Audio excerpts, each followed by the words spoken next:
Bismillahirrahmanirrahim. Assalamualaikum warahmatullahi wabarakatuh. Alhamdulillah wassalatu wassalamu ala rasulillah wa ala alihi wa sahbihi wa mawala wa la hawla wa la quwata illa billah. Alhamdulillah, kita panjatkan kehadirat Allah subhanahu wa ta'ala, karena Ia telah mentakdirkan kita kembali berjumpa dalam pertemuan mata pelajaran fikih.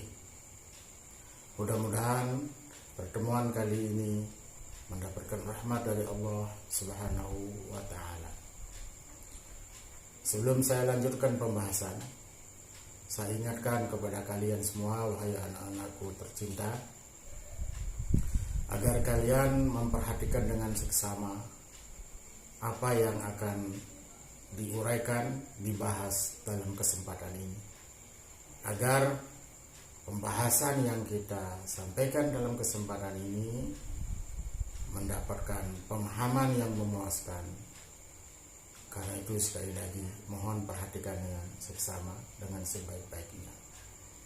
Yang kedua, saya harapkan kalian memberi komentar pada kolom komentar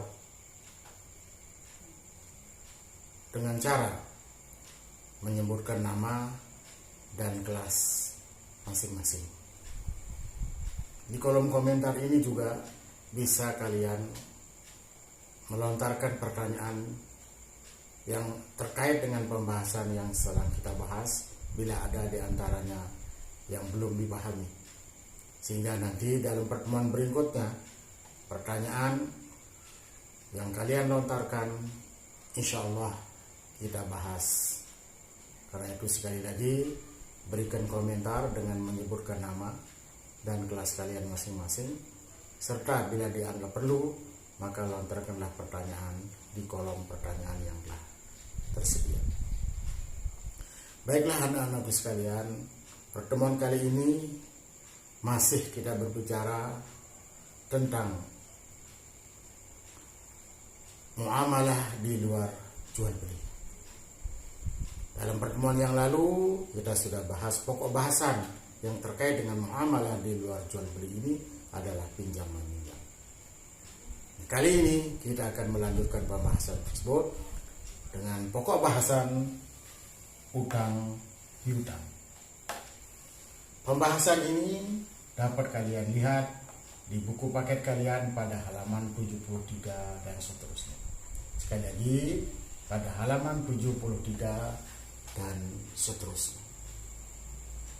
Anak-anakku sekalian, dalam pertemuan ini, pembahasan mengenai utang piutang ini diharapkan kalian memiliki pemahaman yang baik tentang apa pengertian utang piutang, gimana status hukumnya, apa saja rukunnya, dan hal-hal yang harus diperhatikan terkait dengan utang piutang ini.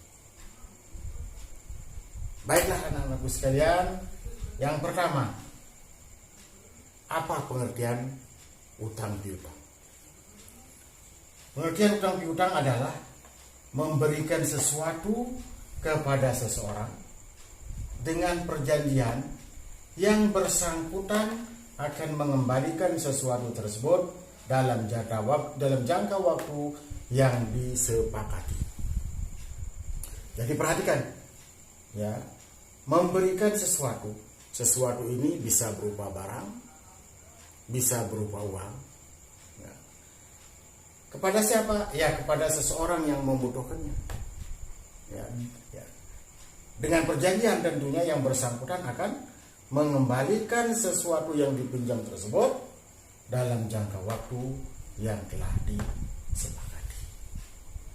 Nah, anak-anakku sekalian, pembahasan utang piutang ini adalah suatu hal yang sangat penting. Agama kita memberikan perhatian terkait dengan utang piutang ini.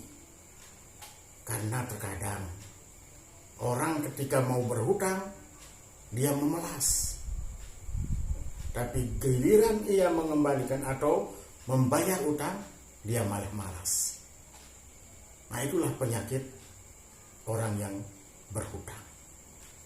Karena itu ada beberapa hal nanti akan kita bahas mengenai ketentuan yang terkait dengan hutang piutang, agar kita tidak terjerumus dalam hutang piutang tersebut. Apa hukum hutang piutang? Ya, hukum piutang sebagaimana hukum-hukum yang lain, ya, akan dipengaruhi oleh situasi dan kondisi yang menyertainya. Seperti pertama, ya, bagi yang berhutang, ya, hukum berhutang itu adalah mubah, boleh kita berhutang, ya, karena sesuatu hal yang memaksa kita harus berhutang, maka boleh kita berhutang. Bagi yang memberi hutang, hukumnya adalah sunnah, ya, artinya orang yang memberi hutang itu akan mendapatkan pahala dari Allah Subhanahu wa Ta'ala, ya, karena dengan ia memberi hutang kepada seseorang yang membutuhkan, berarti dia telah memberikan bantuan kepada sesama saudaranya. Berarti ini bagian dari at-ta'awun 'alal birri wat taqwa, bagian dari tolong menolong dalam hal ketakwaan dan dalam hal kebaikan. Tapi yang tadinya mubah atau sunnah bisa berubah menjadi wajib. Ya. Kapan hutang piutang itu bisa menjadi wajib? Bila orang yang berhutang itu ada kebutuhan yang mendesak, di mana pada saat itu dia tidak bisa memenuhi kebutuhan itu, sementara dia harus memiliki sesuatu yang terkait dengan kebutuhannya tersebut. Apa contohnya? Ada orang yang sudah tidak ada lagi apa yang harus dia makan. Nah, orang ini membutuhkan makanan sebagai penyambung hidupnya. Maka pada saat itu, ya, dia pun datang kepada kita untuk minta dipinjamkan uang untuk berhutang. Maka kita yang kebetulan ditakdirkan oleh Allah Subhanahu wa Ta'ala memiliki kelebihan, wajib hukumnya kita mempiutangkan, memberikan ia hutang. Jangan sampai orang tersebut kelaparan. Ya. Atau ada orang yang sedang dalam keadaan sakit, yang membutuhkan obat, membutuhkan perawatan, dan perawatan itu membutuhkan biaya, sementara dia tidak punya biaya. Di mana kalau tidak segera diatasi, bisa jadi nyawa taruhannya. Maka pada saat seperti itu, bila ada orang datang dalam keadaan kondisi seperti itu dan kita mampu untuk membantunya, ya, maka berkewajiban bagi kita untuk memberikan dia hutang. Ya. Berikutnya bisa juga menjadi haram. Kenapa? Ternyata ada orang mau berhutang sama kita. Untuk apa? Untuk berbuat maksiat kepada Allah Subhanahu wa Ta'ala. Nauzubillah. Semua nauzubillah untuk tahun baru. Dia minjem uang, berutang sama kita. Untuk apa? Untuk pesta tahun baru. Ya. Pestanya apa? Nauzubillah. Mungkin dia meminum minuman keras, ya, berjudi, ya, atau nauzubillah lagi, ya, bersantai-santai di pinggir pantai atau tempat-tempat wisata dengan lawan jenisnya. Nauzubillah min dzalik. Ya, maka bila ada orang seperti itu, ya, mau berhutang sama kita, haram hukumnya kita memberikan hutangan kepada yang bersangkutan. Ya. Nah, itulah hukum daripada hutang piutang. Berikutnya, anak-anakku sekalian, ya, rukun hutang piutang. Sebagaimana, ya, rukun-rukun yang lain, ya, begitu juga hutang piutang ada rukunnya. Mana rukunnya? Yang pertama adalah orang yang berhutang. Rukun pertama, orang yang berhutang. Ya. Rukun yang kedua, orang yang berpiutang. Apa maksudnya yang berpiutang? Yang memberikan hutangan, yang menghutangkan. Itu maksudnya dengan yang berpiutang. Ya. Ketiga, barang yang dipiutangkan. Ya, bisa berupa uang, bisa berupa benda yang dia piutangkan. Dan terakhir tentu ijab dan qabul. Ya. Ijab dan qabul sebagaimana yang sudah kita jelaskan, ya, ucapan penyerahan dari si pemberi hutang atau berpiutang, ya, dan ucapan penerimaan hutang dari yang berhutang. Ijab kabul ini akan menentukan sesuatu pemberian itu akan statusnya sebagai apa. Ya, apakah pinjaman cuma-cuma, ya, ataukah pemberian cuma-cuma. Nah, itu dari sini, dari ucapan, ya, dari ijab dan qabul. Dan akan kita, nah ini yang paling penting yang sudah kita katakan tadi. Ya, ada ketentuan-ketentuan yang harus diperhatikan dalam masalah hutang piutang. Ya, supaya hutang itu, ya, tidak menjadikan seseorang akan putus hubungan dengan orang yang berhutang, ya, atau yang berhutang dan malu ketemu dengan orang tempat dia berhutang.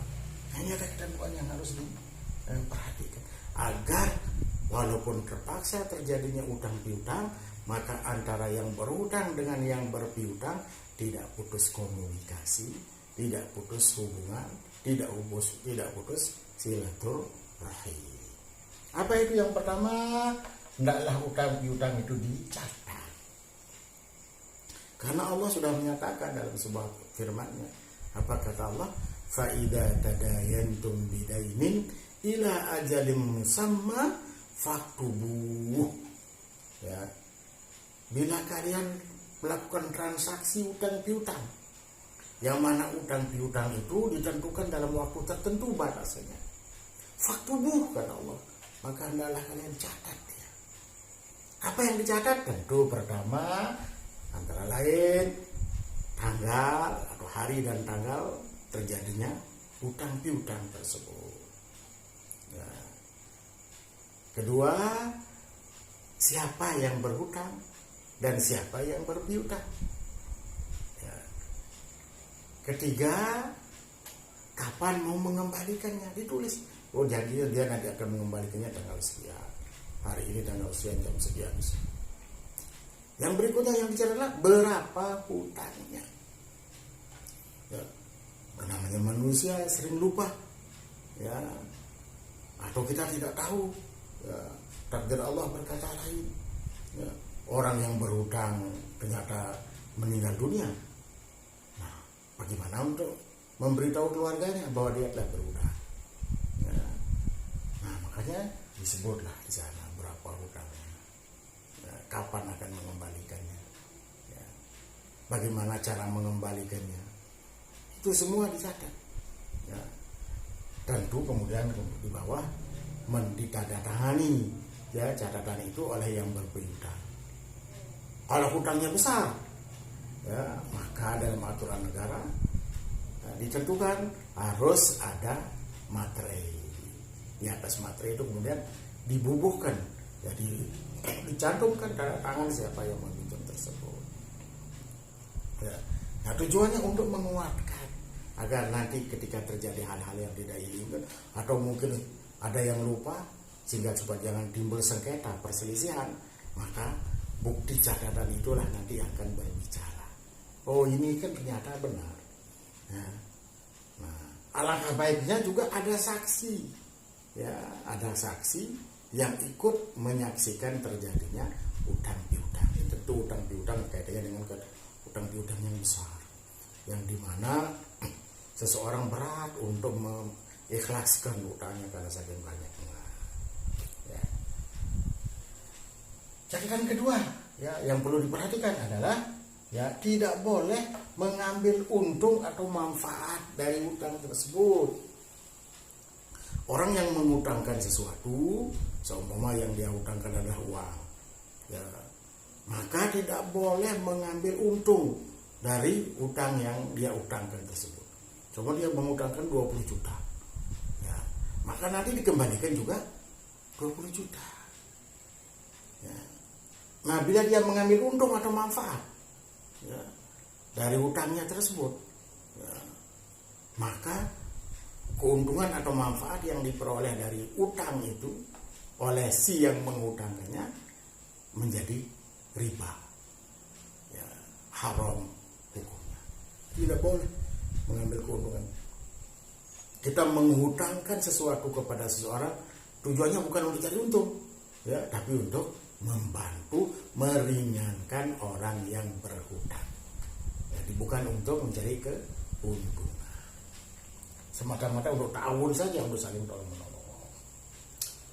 Yang ketiga, melunasi bila sudah jatuh tempo. Ya. Artinya kalau sudah jatuh tempo, artinya jatuh tempo itu maksudnya tanggal yang kita sepakati untuk dibayar hutang tersebut sudah jatuh waktunya. Seumpama, ya, sudah dicantumkan di sana bahwa nanti hutangnya akan dikembalikan pada tanggal sekian bulan ini, hari ini.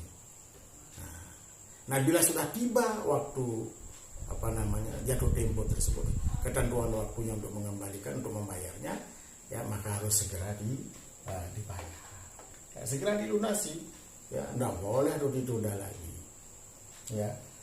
Yang keempat, yang paling penting bagi yang berhutang, sejak dia berhutang ada niat untuk melunasi hutangnya, ya. Kenapa harus ada niat untuk melunasi hutangnya? Supaya Allah memberikan kemudahan kepada yang berhutang itu untuk melunasi hutangnya. Tapi kalau sudah dari awal sudah dia berniat, ya, dia berhutang tapi tidak ada niat untuk mengembalikan, maka Allah menutup kemudahannya, atau Allah akan mempersulit ia untuk melunasi hutangnya tersebut. Ya. Karena kalau dia berniat untuk tidak melunasi hutangnya, sama artinya dia dengan berdoa agar tidak bisa melunasi hutangnya. Sebaliknya, kalau dia berniat, bersungguh-sungguh niatnya karena Allah Subhanahu wa taala, bahwa dia berhutang dan akan mengembalikan, membayar, ya, melunasi hutangnya tersebut bila perlu sebelum jatuh tempo, insya Allah Allah akan membukakan rezeki untuknya agar bisa melunasi hutangnya. Berikutnya, ya, berhutang hanya ketika darurat saja, ya. Jadi jangan berhutang dijadikan hobi, ya. Padahal sesuatu tidak terlalu perlu sebenarnya, tidak terlalu perlu, tapi karena memang sudah menjadi kebiasaan, ya, hanya dia berhutang, ya. Atau dia sebenarnya tidak butuh terhadap sesuatu itu, ya, tapi karena dia ada di sana ngelihat, tertarik, padahal dia tidak punya utang, tidak punya uang untuk beli, ya, akhirnya dia berutang. Nah, ini yang tidak boleh, ya. Ini tentu kalian pernah merasakan situasi seperti itu di pondok, ya. Contoh tahu kalian sudah tidak punya uang, ya, ikut nongkrong di kantin, ya, ikut duduk melihat orang belanja, akhirnya melihat, ya, ingin untuk belanja, sementara tidak punya uang. Akhirnya apa? Temannya dikejit-kejit itu, dicolek-colek temannya. Ya, uangmu, saya berhutang dulu. Nah, atau ke dagangnya dia bilang, ya, berhutang dulu Pak Meh. Ya, saya ada punya. Ayo, padahal dia tidak butuh itu. Tapi karena terlanjur ada di sananya, dia ingin sesuatu tersebut, hanya berhutang. Ya, nah karena itu bila sedang tidak punya uang, ini saya ingatkan kamu yang di pondok sedang tidak punya uang, ya jangan dekat-dekat sama dagang. Ya diam aja dalam kamar belajar, jangan diingat-ingat.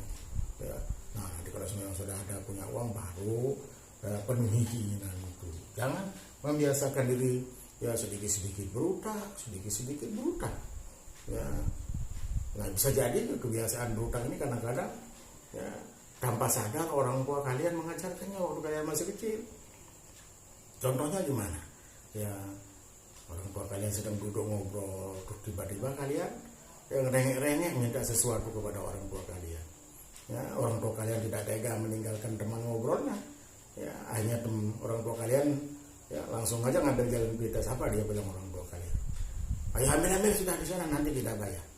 Ya, padahal pada saat itu bisa jadi orang tua kalian punya dia uang, tapi karena ipuh kalau bahasa kasarnya, ya, malas, ya, hanya mengambilkan kalian uang, atau supaya cepat kalian jangan mengganggu suasana ngobrolnya, Hanya orang tua kalian ngomong begitu, pergi dah sana ambil sudah, nanti kita bayar utang. Akhirnya kalian pun berutang.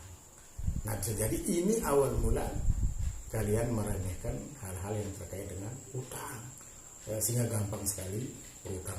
Nah, jadi jangan sampai menggampangkan utang. Ya.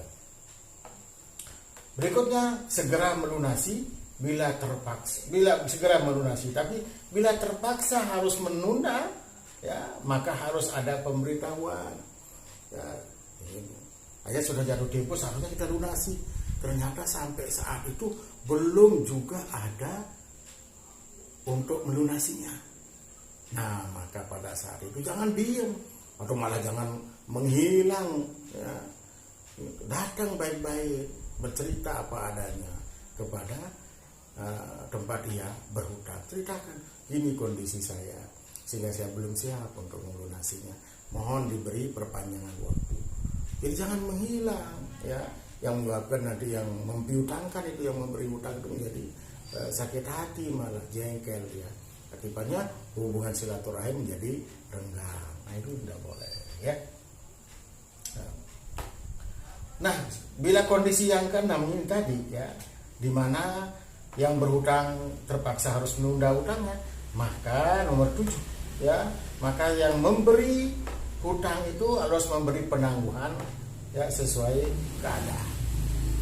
Ya, maka dianjurkan, disunahkan, ya, orang yang mempiutangkan itu, orang yang memberi hutang kepada seseorang, di mana seseorang yang berhutang itu dalam keadaan terpaksa, situasi yang agak sulit sehingga dia tidak bisa membayarnya, terpaksa menundanya, maka disunahkan kepada yang memberi hutang tersebut untuk memberi penundaan pembayaran sebagai bentuk kelonggaran, ya.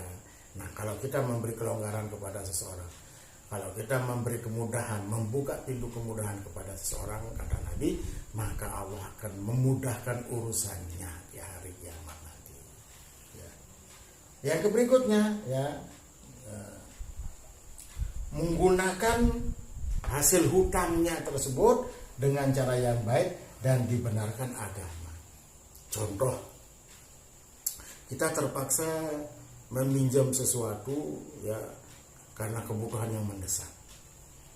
Ya, seperti contohnya tadi, kita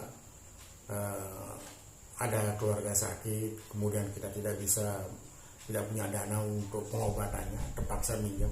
Maka gunakanlah, ya, hutang tersebut dengan sebaik-baiknya, dengan seirit-iritnya untuk pengobatan. Ya, jangan yang tadinya meminjam untuk pengobatan, berhutang untuk pengobatan, ternyata dipakai untuk hal-hal yang lain. Nah, itu tidak boleh. Sudah menyimpang dari tujuan meminjam itu. Ya, berikutnya, ya, pinjaman itu hendaknya digunakan kepada hal-hal yang dibenarkan agama. Ya, kayak tadi itu jangan dipakai hal-hal yang haram.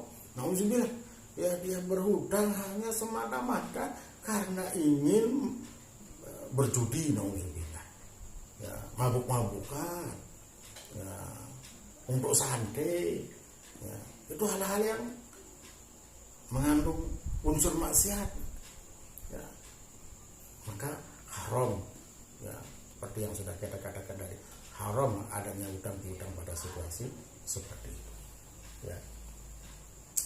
Nah, tentu masih banyak lagi ketentuan. Ini yang penting-penting, yang pokok-pokok yang harus kalian ketahui. Anak-anakku sekalian, apapun yang disyariatkan oleh agama kita ada hikmahnya. Ya, ada hal, ya, yang baik di dalam perintah tersebut. Ya. Nah, terkait dengan utang-utang, apa hikmah yang terdapat di sana? Ya, bagi yang mempunyai kelebihan, ya, dengan menghutangkan kepada orang yang membutuhkan, maka itu bagian dari pahala baginya. Ya. Dengan kelebihan yang ia miliki, menjadi sarana baginya, menjadi alat baginya untuk beribadah kepada Allah Subhanahu wa Ta'ala. Ya.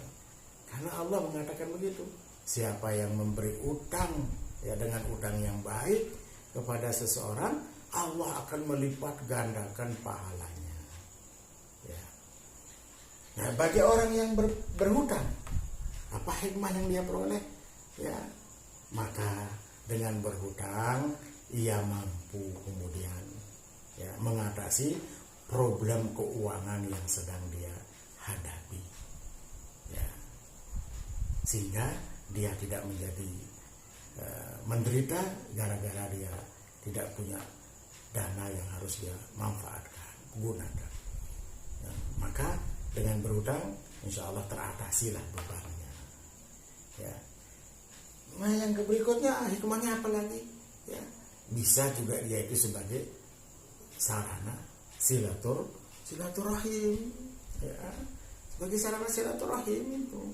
Ya, bisa jadi kemudian dengan terjadinya utang piutang, ya antara yang berhutang dengan yang memberi hutang, ya mengharuskan dia akhirnya sering berkomunikasi.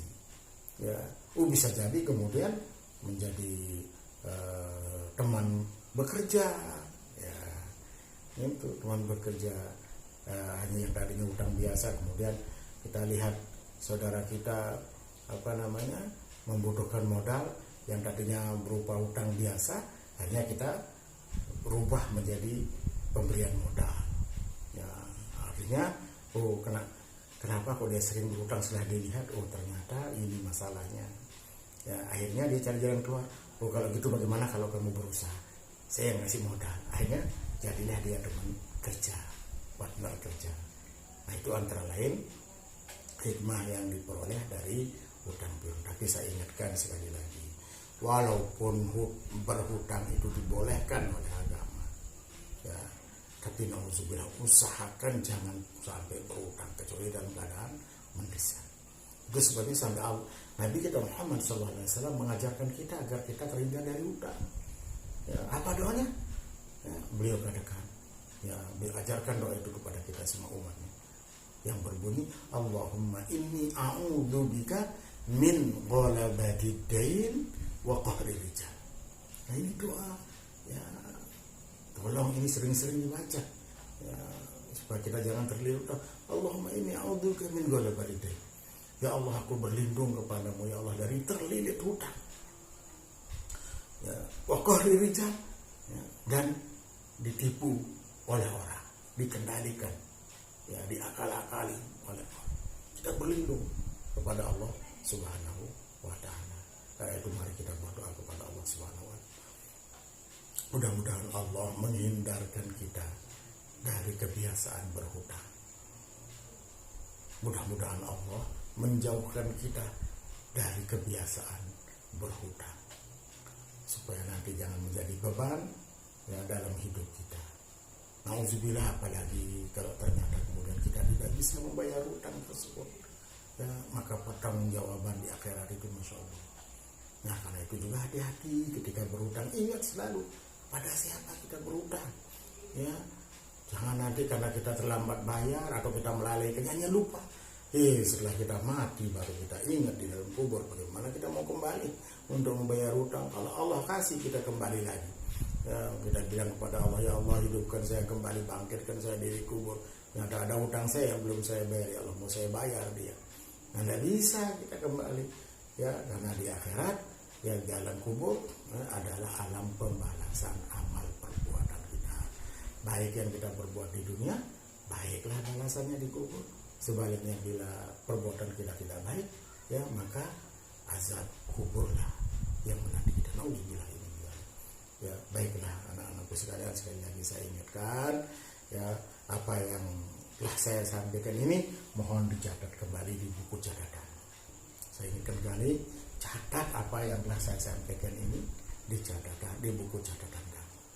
Nah, nanti insya Allah ketika Allah kemudian mentakdirkan kita kembali ke pondok, ya, nantilah setelah di pondok kalian serahkan, kita akan periksa catatan-catatan tersebut, sehingga pelajaran kita melalui daring ini, dalam jaringan ini, ya, tidak dianggap main-main, tidak dianggap iseng-iseng, tapi sama dengan belajar kita tatap muka, sama belajar ketika kita luring, ya, langsung kita bertemu di luar jaringan, ketemu di kelas, ya, sama pentingnya ini, ya, karena itu tolong sekali lagi catat.